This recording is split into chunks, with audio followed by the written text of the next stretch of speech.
If you've spent years working on yourself, meditating, reading philosophy, becoming aware, and you still can't find real love, this isn't a coincidence. There's a reason why the more awake you become, the lonelier your path gets. And what I'm about to share will make you rethink everything you thought you knew about relationships. Most people think that becoming a better version of themselves will automatically attract better relationships. They believe self-improvement is the golden ticket to finding the perfect partner. But here's what nobody tells you. The more conscious you become, the harder it gets to connect with most people. You start seeing through illusions, you stop playing games, and suddenly you realize you're standing in a room full of people, yet you've never felt more alone. Today, we're going deeper into why awakened souls struggle with love, and more importantly, what this really means for your journey. The paradox of consciousness in modern relationships. Let me paint you a picture. Imagine you've been living in a dream your whole life. Everyone around you is also dreaming. You're all playing roles, following scripts that were written before you were born. Then one day you wake up, not physically, but mentally, spiritually. You start seeing reality for what it is. And here's the thing, when you wake up in the middle of a dream, you're no longer part of that dream. You're watching it, you're aware of it, but you're not in it anymore. This is exactly what happens with relationships when you start becoming more conscious. You begin to notice patterns. You see how people are running on autopilot, repeating the same behaviors their parents had, chasing validation, seeking completion in another person.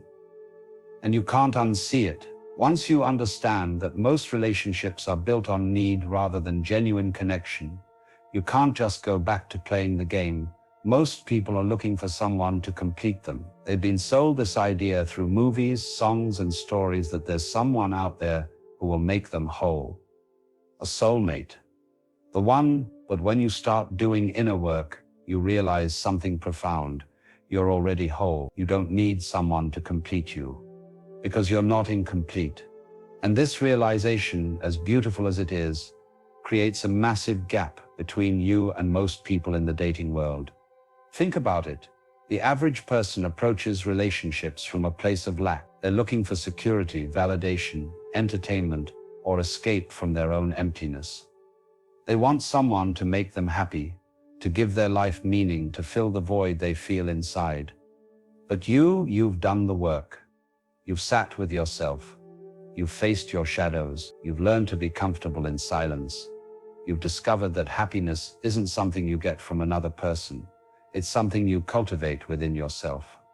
So now what happens? You're no longer compatible with the unconscious relationship model. You can't pretend to need someone when you don't. You can't play the role of the person who needs saving or the savior. You can't engage in the drama, the games, the power struggles that most relationships are built on. And this makes you incompatible with about 90% of the people out there. Here's where it gets even more interesting. When you're unconscious, you're attracted to other unconscious people.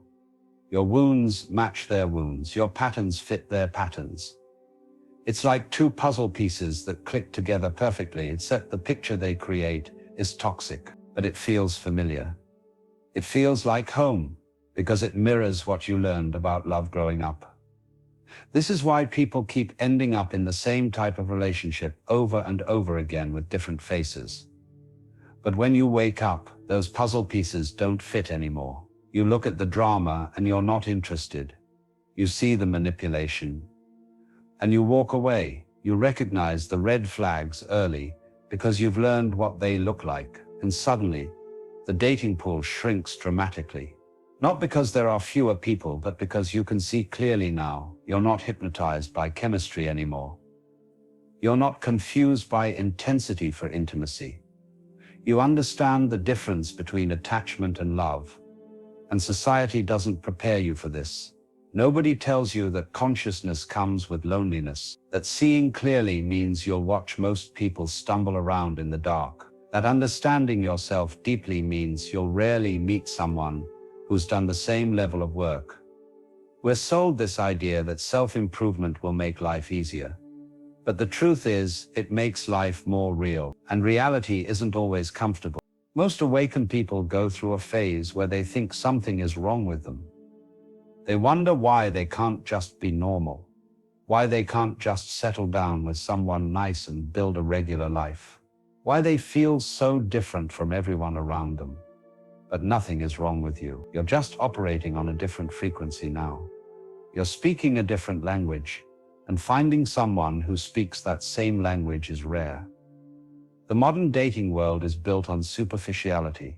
Swipe left, swipe right, based on photos and a few lines of text, first impressions, small talk, and surface-level connections. But when you're awake, you're not interested in surface anymore. You want depth. You want real conversations. You want someone who's also questioning reality, who's also looking inward, who's also interested in growth. And those people are not common.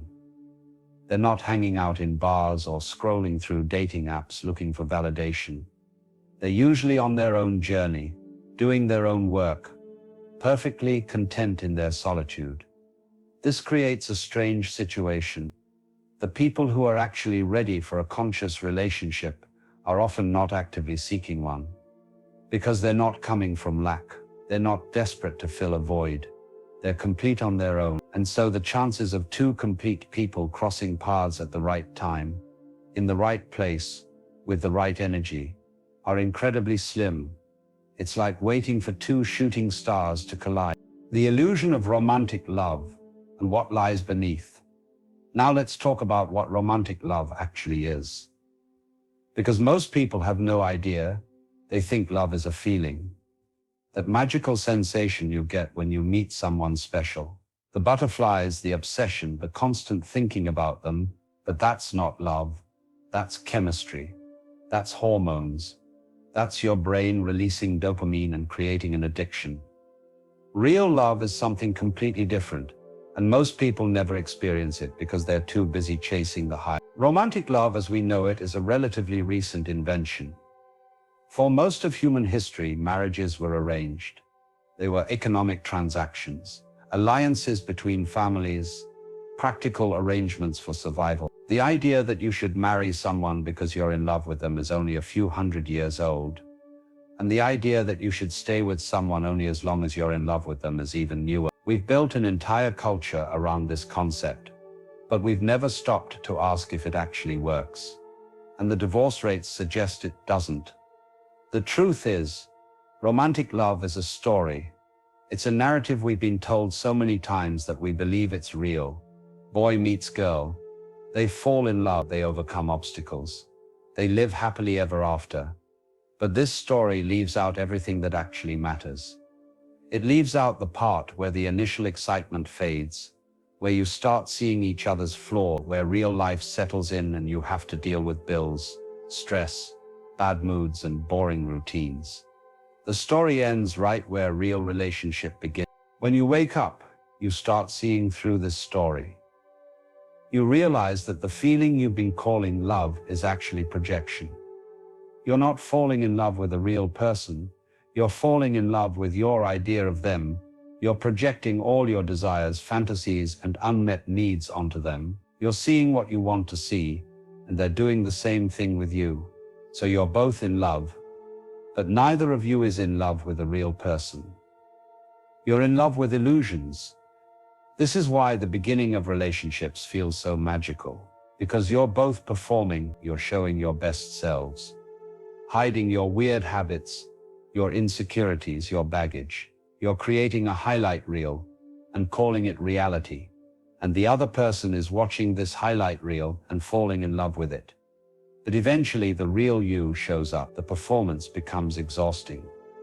The mask slips, and suddenly they're disappointed because you're not who they thought you were. But you never were that person. They just wanted you to be. Awakened people can't play this game anymore, not because they're better than anyone else, but because they see the game. They understand that performing isn't sustainable. That pretending to be someone you're not will eventually collapse. So they show up as they are from the beginning. Weird habits, insecurities, baggage and all. And this scares most people away. Because most people don't want real, they want the fantasy. They want the performance. They want to stay in the story. Here's something else that happens. When you become conscious, you stop trying to change people. You understand that everyone is on their own path, moving at their own pace. You can't wake someone up. You can't force growth. You can't save anyone from themselves. And this is a problem in modern dating, because most people are unconsciously looking for someone to fix or someone to fix them. They want a project. They're attracted to potential. They think they can love someone into becoming who they want them to be. But you know better. You've learned that people only change when they decide to, not because you want them to. So when you meet someone who's unconscious, you're not interested in fixing them. You simply observe and accept them as they are. And if who they are isn't compatible with you, you walk away. No drama, no trying to make it work, no hoping they'll change. Just a simple recognition that this isn't your person, and this makes you seem cold to people who are used to the push and pull, the drama, the intensity of unconscious relationships. The thing is, unconscious relationships are addictive. They're full of highs and lows, passion and pain, intensity and chaos. There's always something happening, always some drama to focus on. And this creates a chemical addiction in the brain. People become addicted to the roller coaster. They mistake intensity for depth. They think if it doesn't hurt, it's not real love. But conscious love is calm. It's stable. It's peaceful. And to someone addicted to chaos, peace feels boring. It feels like something's missing. So they reject it and go back to the roller coaster. This is why awakened people often find that when they do meet someone, that person gets scared and runs away. Not because you did anything wrong, but because you're offering something they're not ready for. You're offering a relationship without games, without drama, without the addiction, and that's terrifying to someone who's never experienced it. They don't know how to function in that space. They don't trust it. So they sabotage it and return to what's familiar, even if what's familiar is painful. Another layer to this is that romantic love is often about ownership. People want to possess each other. They want exclusivity, control, security. They create rules and expectations. They get jealous. They monitor each other. They try to shape each other into the perfect partner. But when you're awake, you understand that you can't own another person. That true love is about freedom, not possession. That real connection happens when two people choose each other every day, not because they're trapped by commitment or fear, but because they genuinely want to be together. This concept threatens everything our society has built around relationships. Marriage, monogamy, the nuclear family, all of it is based on the idea of ownership and security. But security is an illusion. You can't secure love. You can't trap it. You can't control it. The more you try to hold on to it, the more it slips away. And awakened people know this, so they approach relationships differently. They hold loosely. They give freedom. They trust. And most people can't handle this because they're operating from fear, not love. Why awareness creates isolation in the search for connection. Let's go deeper into something uncomfortable. When you become aware, you start seeing people's unconscious patterns and behaviors with stunning clarity. You see how someone talks over others because they need validation. You notice how they create drama to feel alive. You observe how they use relationships to avoid themselves. And you can't unsee any of it. This awareness becomes a barrier because you're constantly observing rather than participating in the unconscious dance everyone else is doing. Imagine walking into a party where everyone is drunk except you. They're all having a great time, laughing at things that aren't funny, bonding over shared delusions, moving through the room with liquid confidence.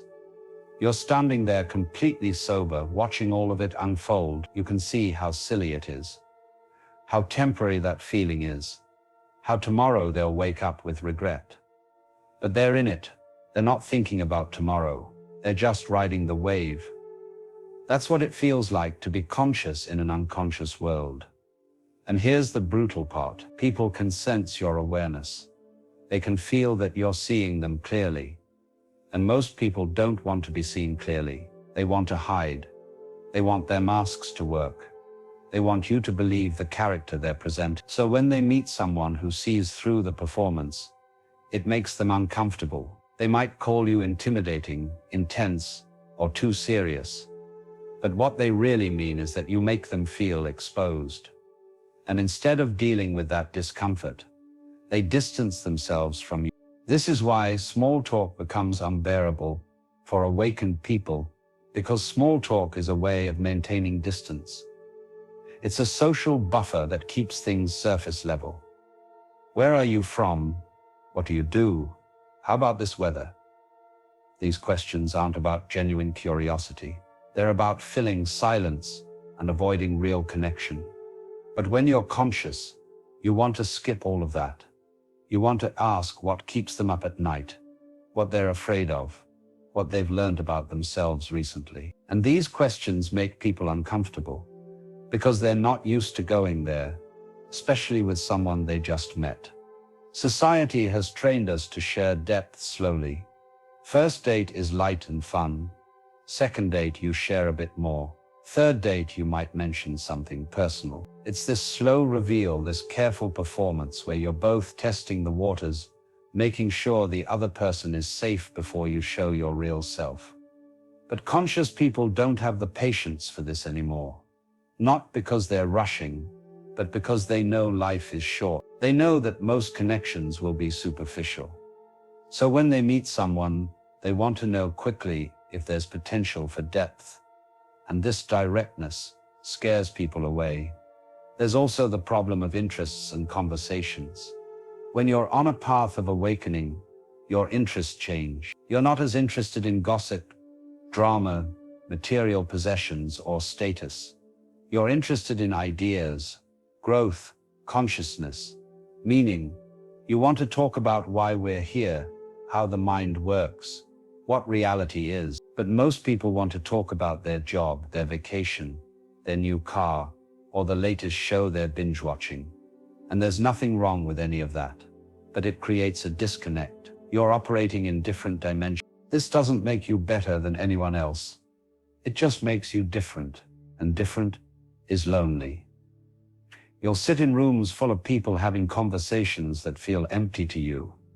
You'll go on dates where you're smiling and nodding, but internally you're checking out because there's no substance. You'll have friends who you care about, but can't really talk to about what matters to you because they're not interested, or they don't understand. And slowly you start withdrawing, not because you're antisocial, but because surface-level interaction becomes draining rather than fulfilling. Here's another dimension to this. Awakened people often develop a relationship with solitude that changes everything. They learn to be alone without being lonely. They find peace in silence. They enjoy their own company. And once you discover this, the bar for letting someone into your life gets much higher. You're no longer willing to sacrifice your peace for companionship. You're not desperate for connection because you're already connected to yourself. So you become very selective.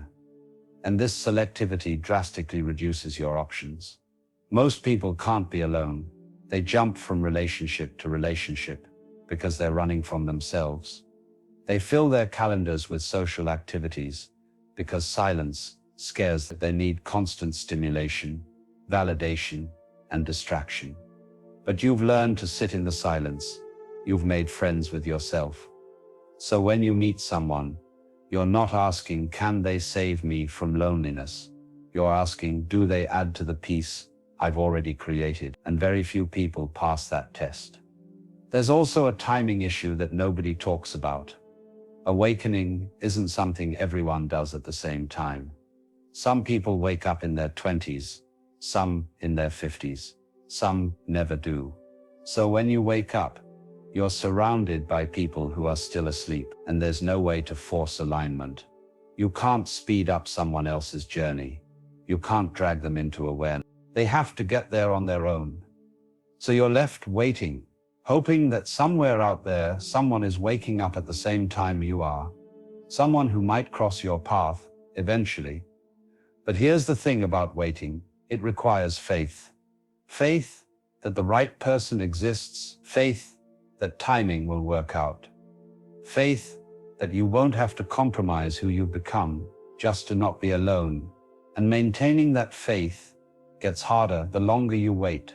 You watch friends settle into relationships that look happy from the outside, but you can see the cracks. You see how they've dimmed their light to fit into someone else's life.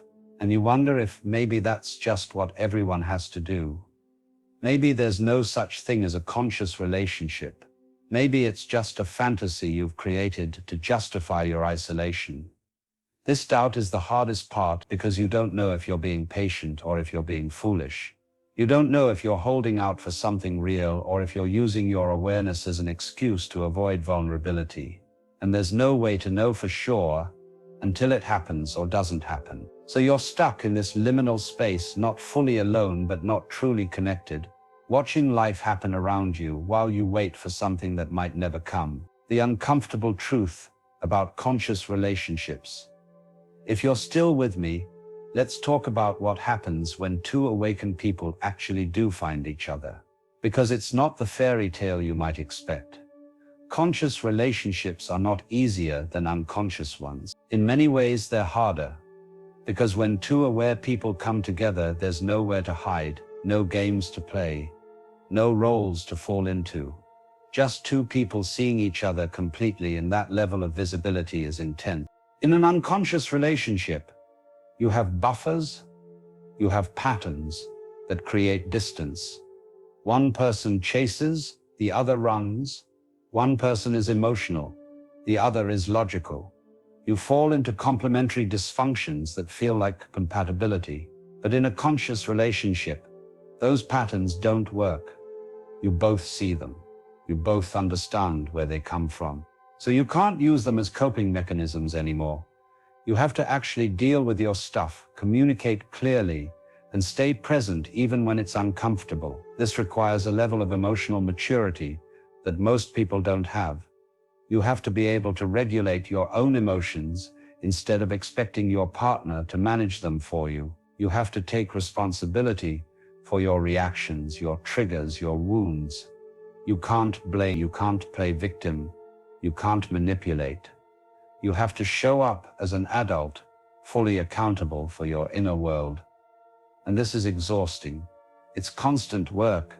It's choosing awareness over reactivity every single day. Another truth is that conscious relationships require both people to maintain their individuality. You can't merge. You can't lose yourself in the other person. You have to remain whole, complete, separate, while also being together. This is a difficult balance because relationships have gravity. They pull you in. They tempt you to make the other person your whole world. But in a conscious relationship, you resist that pull. You maintain your own interests, your own friendships, your own spiritual practice. You come together by choice, not by need. This means a conscious relationship will never give you that all-consuming, can't live without you intensity that movies have taught us to crave. It won't be obsessive. It won't take over your life. It will be grounded, stable, and calm. And for people who are addicted to intensity, this feels like something's missing. They think if it's not consuming me, it must not be real. But the opposite is true. Real love doesn't consume. It supports. It creates space. It encourages growth. And that growth often happens individually, not as a couple. Here's something nobody tells you. In a conscious relationship, you'll spend a lot of time alone, even when you're with someone, because you're both doing your own work. You're both on your own spiritual paths. You're both processing, integrating, evolving. And that happens in solitude. So you come together, connect deeply, then return to your separate practices. This rhythm of together and apart is natural in conscious relationships. But it looks weird from the outside. People wonder why you're not spending every moment together, why you're not posting couple photos constantly, why you seem so independent, and you can't explain it in a way they'll understand. There's also the issue of growth rates. Even in conscious relationships, people grow at different speeds. One person might have a breakthrough and shift significantly, while the other is still working through something. This creates temporary misalignment. You're no longer on the same page, and you have to trust that you'll find your way back to alignment without forcing it. You have to give each other space to evolve, even if that evolution takes you in slightly different directions for a while. This requires massive trust and security, which is rare. The beautiful part of conscious relationships is that they're based on reality, not fantasy. You're not in love with who you hope the other person will become. You're in love with who they actually are, flaws and all. You're not trying to change them. You're not waiting for them to fix themselves. You see them clearly and you choose them anyway. This creates a foundation of acceptance that unconscious relationships never have.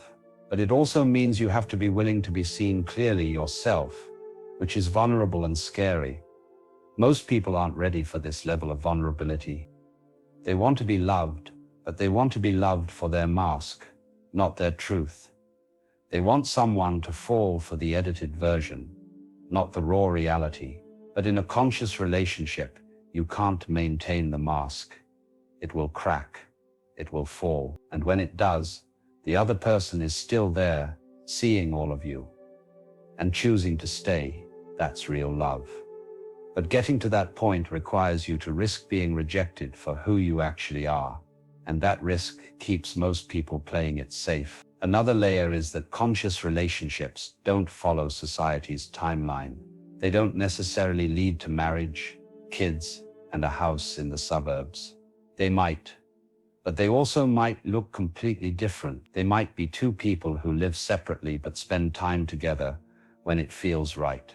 They might be people who travel the world instead of settling down. They might be unconventional in ways that make family and friends uncomfortable.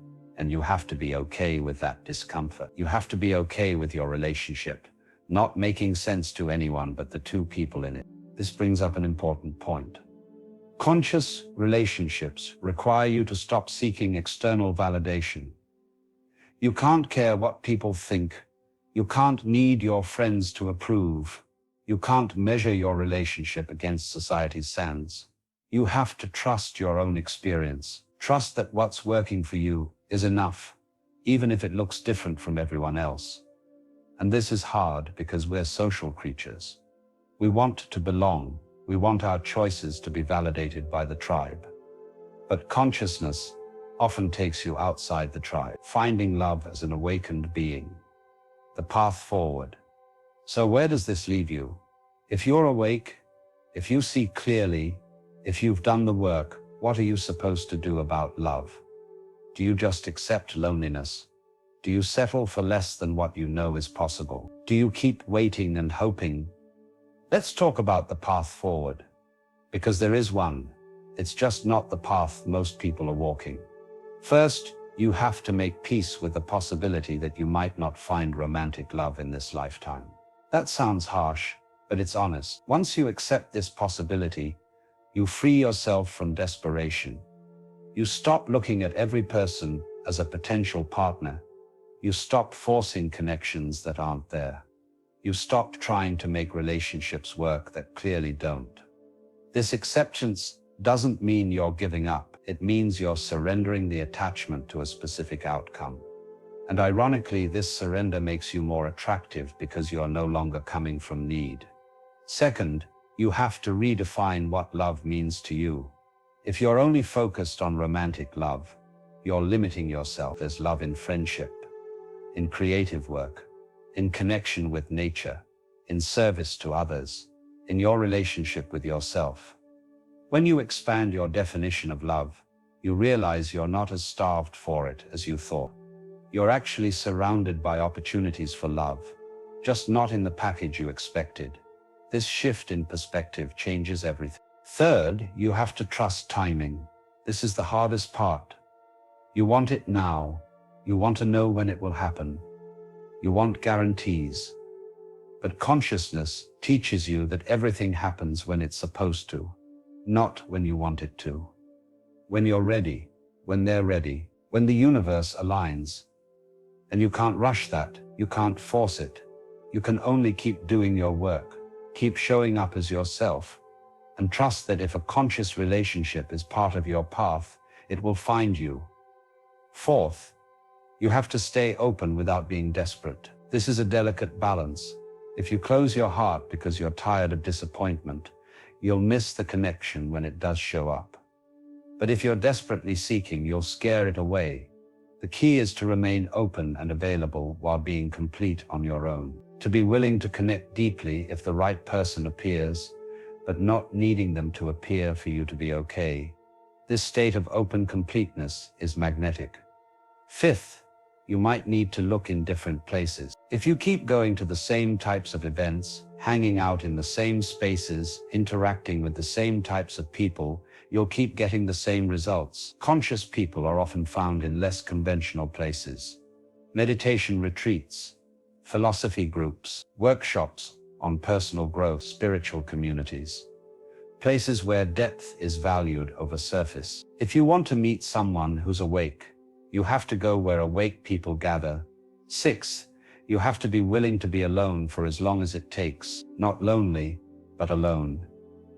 There's a difference. Alone means you're comfortable with yourself. You're not running from yourself. You're not using relationships to avoid your inner world. You're actually content in your solitude. And when you reach this state, you stop settling. You stop trying to force connections because you'd rather be alone than compromise your peace. This is when you're truly ready for a conscious relationship, because you don't need it. You want it, but you don't need it. Seventh, understand that a conscious relationship might show up in an unexpected form.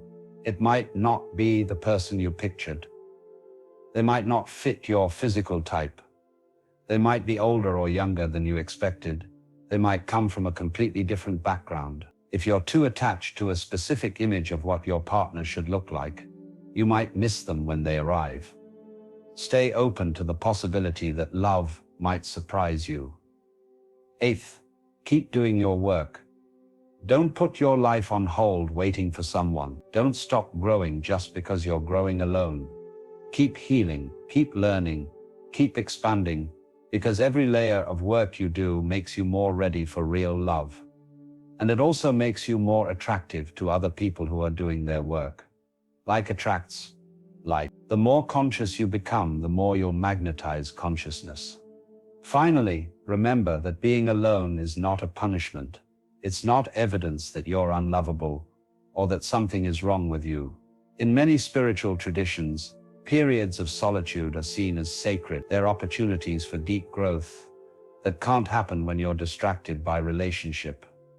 Maybe your aloneness right now is exactly what you need. Maybe it's preparing you for something bigger. Maybe it's teaching you lessons you can't learn any other way. Trust the process. The truth is, awakened souls often walk alone for long stretches, not because they're broken or difficult or too picky, but because they're rare. Because real consciousness is rare. Because most people are still asleep, and there's no judgment in that.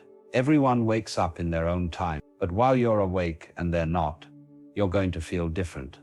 You're going to feel separate, and that's okay. That's part of the journey. Your job is not to find love. Your job is to be love, to embody it so completely that your very presence becomes an expression of it. And when you do that, you stop seeking. You stop chasing, you simply exist as this open, loving presence. And either someone meets you there, or they don't. Either way, you're okay, because you found the love you were looking for. It was inside you the whole time. This doesn't mean you won't want companionship. You're human. The desire for connection is natural. But you'll want it from a place of wholeness, not emptiness, and that makes all the difference. That's the shift that changes everything. When you stop looking for someone to complete you and start looking for someone to share your completeness with, you've understood what conscious love actually is. So here's what we've uncovered. The reason awakened souls struggle with love isn't because they're doing something wrong. It's because they're seeing something right. They're seeing through the illusions that most relationships are built on. They're no longer interested in the games, the drama, the unconscious pattern. They want something real, and real is rare. This journey is not easy. There will be moments when you question everything, when you wonder if maybe you should just lower your standards and settle for someone nice enough. When you look at other people's relationships and feel envious even though you can see they're not actually happy. These moments are part of the process. They're testing your commitment to truth. But if you can stay true to yourself, if you can maintain your awareness even when it's lonely, something shifts. You start to realize that you're not missing out. You're actually protecting yourself from relationships that would dim your light. You're honoring the work you've done by refusing to betray yourself for temporary companionship. And this is an act of self-love that matters more than any romantic love. The path of the awakened soul is not the path of the masses. It's not the easy road. It's the road less traveled. And yes, it's often traveled alone. But it's also the road that leads to truth, to freedom, to genuine peace. And maybe, just maybe, somewhere along that road, you'll meet someone else who's walking it too. Someone who sees what you see. Someone who understands without explanation. And when that happens, you'll know it was worth the wait. Until then, keep walking, keep growing, keep being exactly who you are. Because the world needs more people who are willing to be awake, even when it's lonely. The world needs more people who refuse to settle, who hold space for real love, who understand that being alone is better than being with someone who doesn't see you. You're not broken, you're not too much, you're not missing anything. You're just awake in a world that's mostly sleeping. And that's both the burden and the gift of consciousness. If this resonated, hit subscribe for more truth.